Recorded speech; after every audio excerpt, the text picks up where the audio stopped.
So Yvonne Mosadi is South Africa's the HR director in Heineken, South Africa. She has held executive across many different industries, finds herself in one of my favorite ones. She is an ambassador of inclusion and diversity, and she's really an organization where the majority of exec roles are held indeed by women. Yvonne is going to talk to us about harnessing the power of female leaders in the workplace. So without further ado, Yvonne, over to you. Thank you so much, and thank you for having me. Thank you for the warm introduction. And to all the listeners, good afternoon from South Africa. I'm equally excited to be here, and also I'm very excited to be here because I'm talking about how we can harness the power of a woman leader in the workplace. And there's no better place or a better person to speak about this than having me as a woman being a voice of other women who are not able to talk about this topic. So thank you for having me. So if we move to the next slide, I don't know if you can move my slide there. Yeah, thank you so much. So I want to talk about how we can harness women leaders in the organization, and why is it important that we really harness the power of the woman leader.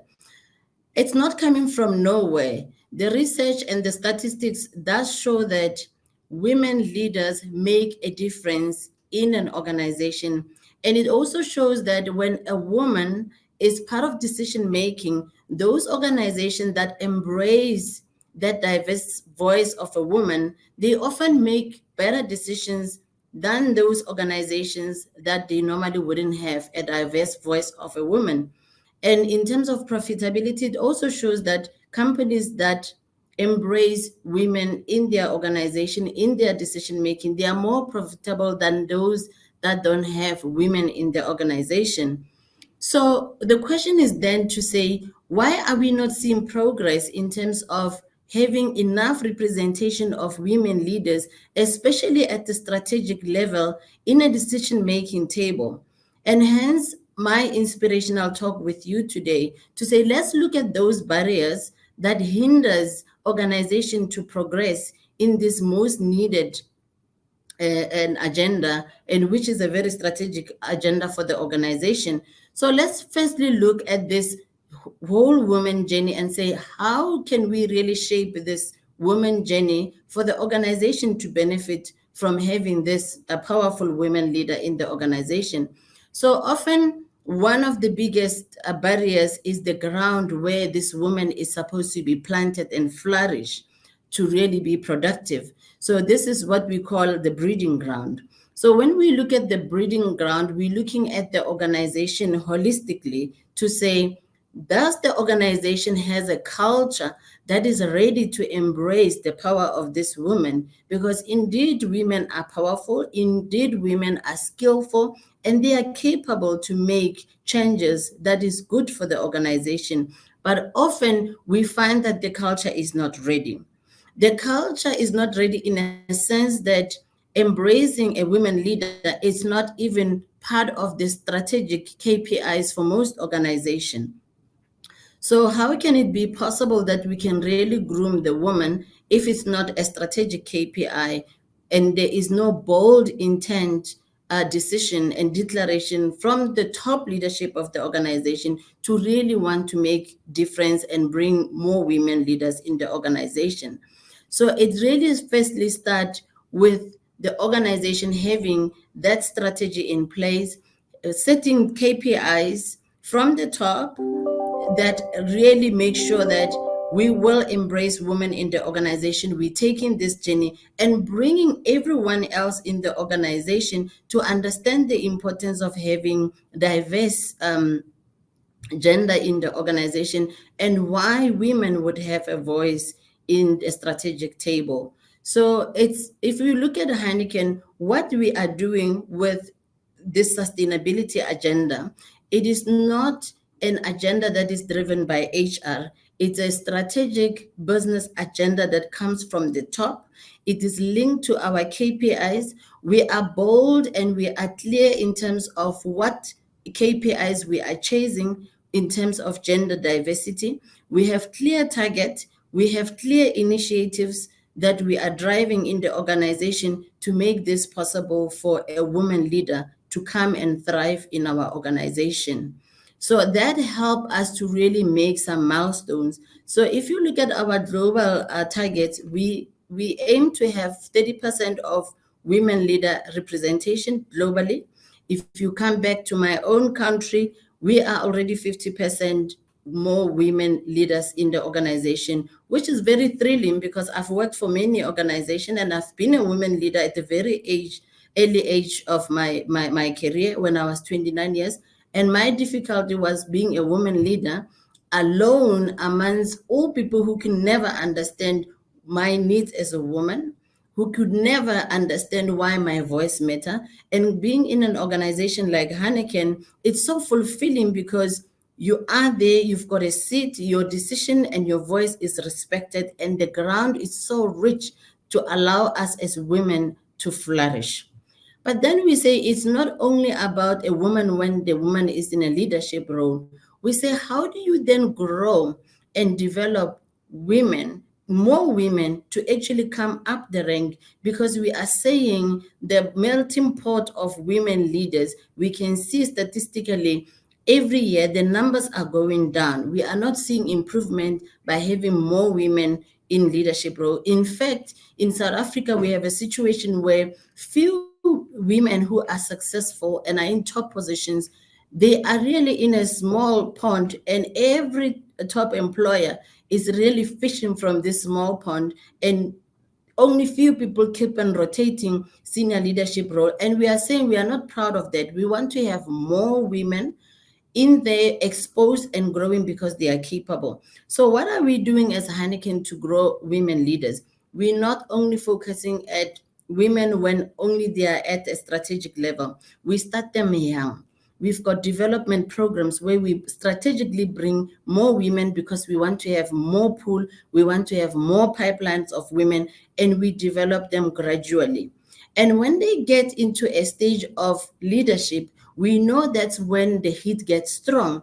We then have intensive programs that really now going to develop them and help that woman to be shielded by our strong male allies who have been in this corporate world for longer. So we use them as the sponsors, as the mentors, as the supporters of these women to teach them the ropes, to help them to progress and to help them build resilience and to help them really understand the business holistically, not only the function that they are in. But without only relying on our male allies, we also have strategic women development programs where we partner with top universities. And what we're doing there, we are not only focusing on the technical know-how, but we're also focusing on developing the soft skills of this woman to be able to survive the tough leadership roles, the self-awareness, how to lead yourself, the personal mastery, because those are the differentiators. Women were not necessarily born as leaders. We were born as nurturers, but we have capabilities, and through the support, through the development programs, we are able to realize that we've got more powers and more abilities to even lead the unfamiliar environment, like in a corporate environment. So we're making strides in terms of developing women. But also the question is for many corporations to say, you develop them to go to other companies.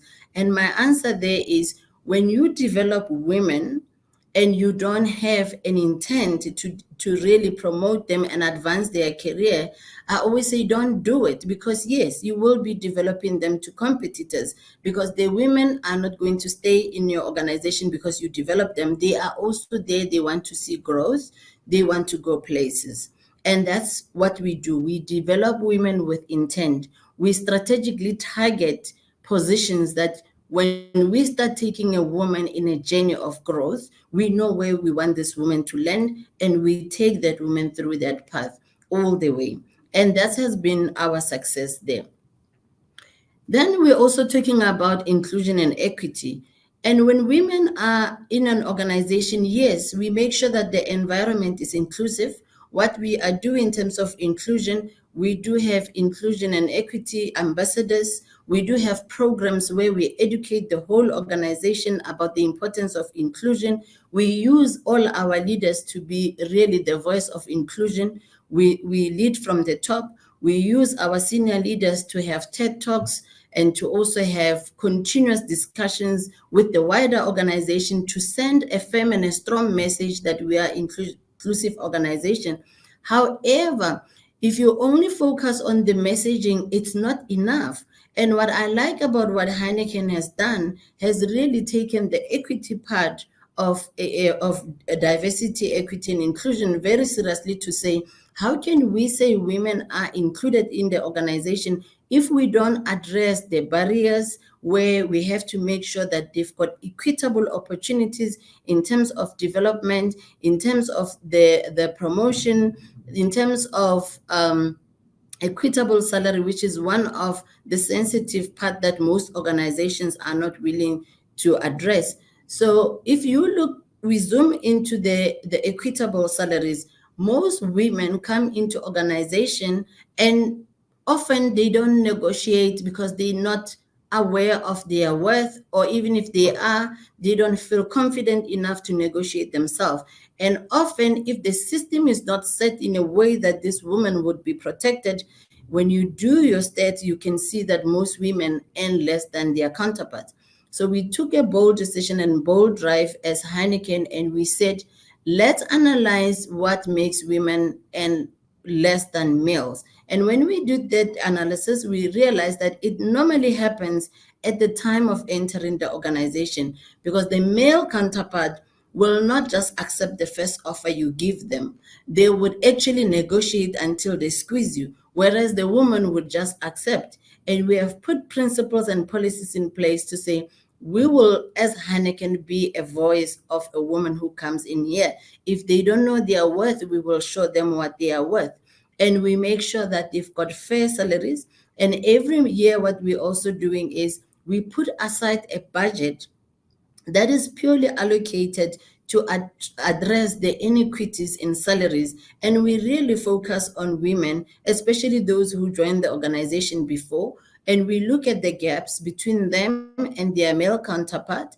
And what we do, we then say, every year, outside of your salary increase cycle, we will bridge the gap until this woman is in the same level as their male counterpart. Because from performance wise, you cannot fault these women. They are smart, they are good, and they are really moving the needles, and they are taking our companies to places. We need to be there and support them. Moving into the work schedule of a woman. So when you are really serious about being inclusive, it means that you don't expect a woman to come to an organization and start acting like their male counterpart. You expect them to still embrace and be proud to be women. But we know that being a woman comes with challenges. It is not as easy as coming to work and that's it. We've got families to look after. We've got children who get sick. Who often stays behind is a woman. So we advocating for a flexible work environment for women, where women can still be productive and not feeling that they are not doing as much as their counterparts. As much as most organizations in South Africa, we were so behind in terms of allowing for a flexible work schedule. The lessons we learned during COVID, it was that it is possible.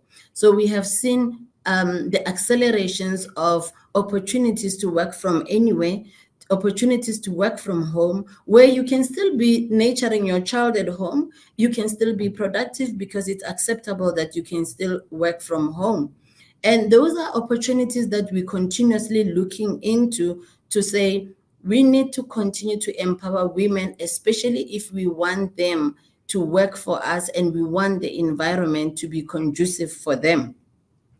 And lastly, let's talk about the wellness of the woman, because we care about every employee, but women, they've got special conditions. It's not going to change because now they are in leadership. When a woman is in an organization, their need for wellness is critical, and it's a business of the employer. We cannot say it's your problem. Do you know that most women will take half a day to go to the clinic to get a simple thing like a contraceptive? How about the employers are taking stance and providing simple opportunities for women to be able to get, those simple services from work? How about when a woman come back from maternity leave, we provide a platform where they can continue to nurse their children without inconvenience, without having to stop to breastfeed their children? And how about we really make sure that the woman conditions is known, and it is an awareness in an organization that today I'm not smiling, and I might not be smiling because my hormones are dealing with me, but that doesn't make me a less competent leader. I just need people around me who can understand and help me to be a better leader that I can be. So with having shared that, in Heineken, we are still making some progress in terms of making sure that we are launching by the beginning of the month the primary health care for women, so that we can alleviate unnecessary time spent away from being productive and helping women to access primary health care easily. We have also prepared the lactations room that allow the women to come back to work and still be proud to breastfeed and still be able to capture milk for their babies when they go back home. Our maternity leave policy is also very progressive. You can come to Heineken pregnant, you will still qualify for maternity leave. Just to share example, I once worked for an organization. I didn't realize that I was pregnant when I started. Unfortunately, the policy was creating a barrier for a woman. I could not qualify to go on a maternity leave because I had joined the company and I had a baby before I was 12 months in an organization. And those are the barriers that we are addressing now to make sure that no woman will be disadvantaged because of things like that. Thank you for listening. I can see that my time is up. I see, Scott, you sent me 6 minutes left. I don't know if there would be time for questions, to be honest, but I have enjoyed sharing our experiences, and I hope I have left some seed and impacted the audience. Yvonne, thank you so much. That was really, really interesting. And one thing that you said there, which was, why can't we bring some of those simple services into the office, really struck me, because in a previous role, well-being was part of my role. We brought in physio and we brought in a dentist, but still people were saying, well, I couldn't go and use these services because my leader will want to see me at my desk. I can only go at lunchtime. So, I think we know that with the best will in the world, even in that situation where we're bringing in the services, leadership still have a huge role to play in making sure that people can access those services, and we create the right culture and environment in which those types of initiatives can be successful. So thank you very much. Really appreciate it.